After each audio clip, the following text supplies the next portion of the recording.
Hello all. इस lecture में हम देखते हैं कि पार्टनरशिप के अकाउंट्स में करते क्या हैं हम लोग। ठीक है। हमने लास्ट लेक्चर में पढ़ा था कि पार्टनरशिप की डेफिनेशन क्या होती है, उसकी फीचर्स क्या होते हैं। ठीक है। अब हम देखते हैं कि पार्टनरशिप अकाउंट्स जो बनाते हैं तो उनमें क्या क्या होता है, और उनमें से सारी चीजें तो हमको बनानी नहीं है 12th क्लास में। तो हमारे लिए क्या इंपॉर्टेंट है ये हम देखते हैं। तो जब आप देखो, आपने जब सोल ट्रेडर के अकाउंट्स बनाए थे, आपने क्या बनाए थे? Final accounts of soul trader. तो इसमें आपने क्या क्या किया था? और ये आपने पढ़ा होगा, 11th क्लास में पढ़ा होगा। 11th क्लास में आपने क्या पढ़ा था? जर्नल, लेजर, ट्रायल बैलेंस और फाइनल अकाउंट्स। और जो फाइनल अकाउंट्स थे वो सोल ट्रेडर के थे। ठीक है। तो उसमें हम क्या बनाते हैं ये देखते हैं, और उसमें पार्टनरशिप में क्या एक्स्ट्रा बन जाता है या क्या एक्स्ट्रा हमें बनाना पड़ता है वो हम देखते हैं। ठीक है। तो देखो, आपने पहले क्या किया था? आपने बनाया था trading and profit and loss account बनाया था। Trading and profit and loss account बनाया था। इसमें आपने क्या किया था? इसके आपने दो हिस्से करे थे। इसमें आपने इसमें दो हिस्से किए थे। आप यहाँ क्या लिखते थे? आप यहाँ सेल्स लिखते थे, यहाँ पे क्लोजिंग स्टॉक लिखते थे। ठीक है। और यहाँ पे आप क्या लिखते थे? ओपनिंग स्टॉक लिखते थे। और परचेजेस लिखते थे। और बाकी जो डायरेक्ट एक्सपेंसेस होते हैं, फैक्ट्री के खर्चे वगैरह जब होते हैं वो लिखते थे आप। और आखिर में आपका क्या निकल के आ जाता था? आपका यहाँ पे ग्रॉस प्रॉफिट आ जाता था। Gross profit carry down. फिर ये ग्रॉस प्रॉफिट क्या नीचे आ जाता था? By gross profit brought down. तो यहाँ हमने प्रॉफिट एंड लॉस अकाउंट की शुरुआत कर दी और ट्रेडिंग अकाउंट क्लोज हो गया। तो यहाँ पे फिर एक्सपेंसेस आते थे, और जो एक्सपेंसेस आते थे उनको क्या बोलते थे? Indirect expenses. ठीक है। और फिर इनडायरेक्ट एक्सपेंसेस को घटाने के बाद आप निकालते थे नेट प्रॉफिट। तो इस तरीके से आ, आपने trading and profit and loss बनाया था, और net profit transfer to capital ऐसे करते थे। ठीक है। तो trading and profit and loss account इस तरीके से बनाते थे, और इसके बाद आप बनाते थे बैलेंस शीट बनाते थे।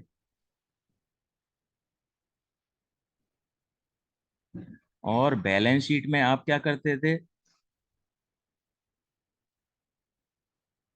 बैलेंस शीट में आपका एक आइटम होता था कैपिटल, बाकी चीजें तो होती ही होती थी। तो कैपिटल में आप ऐड कर देते थे नेट प्रॉफिट को। ठीक है। तो ये आप करते थे क्लास 11th के फाइनल अकाउंट्स के अंदर, जो आप सोल ट्रेडर के अकाउंट्स बनाते थे। तो सोल ट्रेडर क्या होता है? मालिक तो एक ही होता है सोल ट्रेडर में। ठीक है। तो एक मालिक हुआ, और सारी कैपिटल, सारा जो प्रॉफिट होता है वो उसकी कैपिटल में ऐड हो गया। लेकिन पार्टनरशिप के जब अकाउंट्स बनाओगे तो पार्टनरशिप के में क्या होता है? पार्टनर्स तो बहुत सारे होते हैं, और जो वो प्रॉफिट होगा वो क्या एक ही को मिलेगा? नहीं, सबको मिलेगा। ठीक है। तो प्रॉफिट एंड लॉस अकाउंट बनाने के बाद यहाँ पे बीच में हम एक और अकाउंट बनाते हैं, profit and loss appropriation account. ठीक है। और ये अकाउंट क्यों बनाया जाता है? ये अकाउंट बनाया जाता है to distribute profit as per partnership deed. ठीक है। तो ये जो profit and loss appropriation account क्यों बनाया जाता है? Distribute profit as per agreement. ठीक है। और वो एग्रीमेंट कौन सा होता है? वो पार्टनरशिप एग्रीमेंट होता है। ठीक है। और पार्टनरशिप एग्रीमेंट आपको पता होना चाहिए कि दो होता है, एक तो रिटन भी होता है और एक ओरल भी होता है। और रिटन को क्या बोलते हैं? पार्टनरशिप डीड बोलते हैं, या फिर खाली डीड बोलते हैं। ठीक है। तो यानी कि ये वाला जो अकाउंट है पार्टनरशिप में, ये एक्स्ट्रा बनेगा। तो इसमें क्या होता है? देखो, फिर यहाँ पे देखो, ये नेट प्रॉफिट यहाँ से आया है, ये डायरेक्ट कैपिटल में नहीं जाएगा, यहाँ पे क्या आ जाएगा? By net profit. ठीक है, तो नेट प्रॉफिट यहाँ पे आ गया, और फिर पार्टनर्स को जो जो चीजें चाहिए होती है, मान लो टू इंटरेस्ट ऑन कैपिटल चाहिए, इंटरेस्ट ऑन कैपिटल चाहिए, मान लो पार्टनर है दो, ए और बी, तो ए और बी का जो इंटरेस्ट ऑन कैपिटल बनेगा वो लिख दोगे। ठीक है, और और भी चीजें होती हैं, किसी पार्टनर को सैलरी चाहिए, ठीक है, और सैलरी मान लो ए को चाहिए, तो वो लिख दिया आपने यहाँ पे। ठीक है, और इसके बाद फिर आपका जो प्रॉफिट होता है वो डिस्ट्रीब्यूट होता है, तो टू प्रॉफिट ट्रांसफर्ड टू, तो प्रॉफिट भी देखो दोनों तीन पार्टनर, तीनों पार्टनर जितने भी हैं सबको प्रॉफिट डिस्ट्रीब्यूट होगा। ठीक है, तो इस तरीके से जो प्रॉफिट होता है सोल ट्रेडर का, नेट प्रॉफिट जो होता है उसको सारे के सारे पार्टनर्स अपने एग्रीमेंट के अकॉर्डिंग बांटते हैं, और उस एग्रीमेंट के अकॉर्डिंग प्रॉफिट के को बांटने के लिए हम कौन सा अकाउंट बनाते हैं, हम profit and loss appropriation account बनाते हैं। एप्रोप्रिएशन का मतलब क्या होता है, बंटवारा, डिस्ट्रीब्यूशन ऑफ प्रॉफिट। ठीक है, और फिर बैलेंस शीट में क्या होगा, बैलेंस शीट में क्या होगा आपका, यहाँ पे तो देखो सोल ट्रेडर में एक ही कैपिटल थी, ठीक है, तो लेकिन यहाँ पे पार्टनरशिप का अकाउंट जब बनाओगे तो सबकी कैपिटल अलग अलग होगी, क्योंकि सब पार्टनर अलग अलग हैं, और सबने बिजनेस में पैसा लगाया हुआ है, और उनके अलग अलग जो प्रॉफिट का हिस्सा होगा वो उनकी कैपिटल में ऐड हो जाएगा।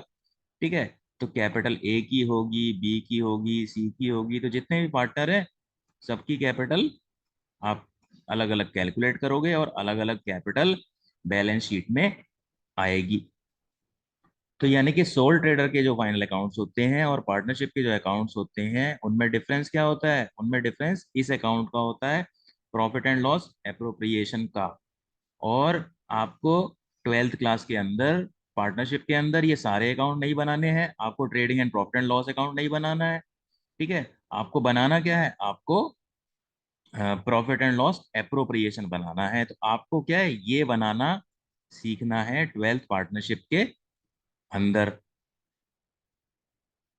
और फिर जो पहले चैप्टर में है उसमें ये बनाना है, और फिर बाद में चैप्टर जो आएंगे उसमें आपको बैलेंस शीट भी बनानी होगी, तो शुरू के चैप्टर में आपको बैलेंस शीट वगैरह नहीं बनानी है।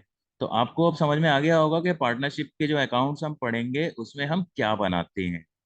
ठीक है, अब पार्टनरशिप का जो पहला चैप्टर है उसमें आप profit and loss appropriation account बनाना सीखोगे, फिर सीखोगे आपके इंटरेस्ट ऑन कैपिटल कैसे कैलकुलेट किया जाता है, सैलरी कैसे कैलकुलेट की जाती है, और इस तरफ आता है एक इंटरेस्ट ऑन ड्राइंग आता है। ठीक है, interest on drawing A B की कितनी है वो निकाल लेंगे, तो इस तरीके का आइटम आते हैं कि प्रॉफिट को किस तरीके से डिस्ट्रीब्यूट करेंगे। तो ये हम करते हैं पार्टनरशिप अकाउंट में। और profit and loss appropriation account की डेफिनेशन क्या है, प्रॉफिट को डिस्ट्रीब्यूट करेंगे एज पर पार्टनरशिप अग्रीमेंट। ठीक है, तो आपको जो पार्टनरशिप फंडामेंटल का पहला चैप्टर है उसमें आपको profit and loss appropriation account बनाना सीखना है। तो ये आपकी अकाउंटिंग प्रोसेस थी पार्टनरशिप के अंदर। ठीक है, ये काम होता है, लेकिन हमें ट्वेल्थ की अकाउंटिंग में trading account profit and loss वगैरह नहीं बनाना है। सिर्फ हमारे को नेट प्रॉफिट दे रखा होगा, उस नेट प्रॉफिट को हमें डिस्ट्रीब्यूट करना है पार्टनर में, और पार्टनर को डिस्ट्रीब्यूट करने के लिए आप कौन सा अकाउंट बनाओगे, profit and loss appropriation account बनाओगे। ठीक है, और उसके बाद बैलेंस शीट बनती है। तो ये था आपका ओवरव्यू के पार्टनरशिप में आप क्या क्या करोगे। So that is it for this lecture. Thank you.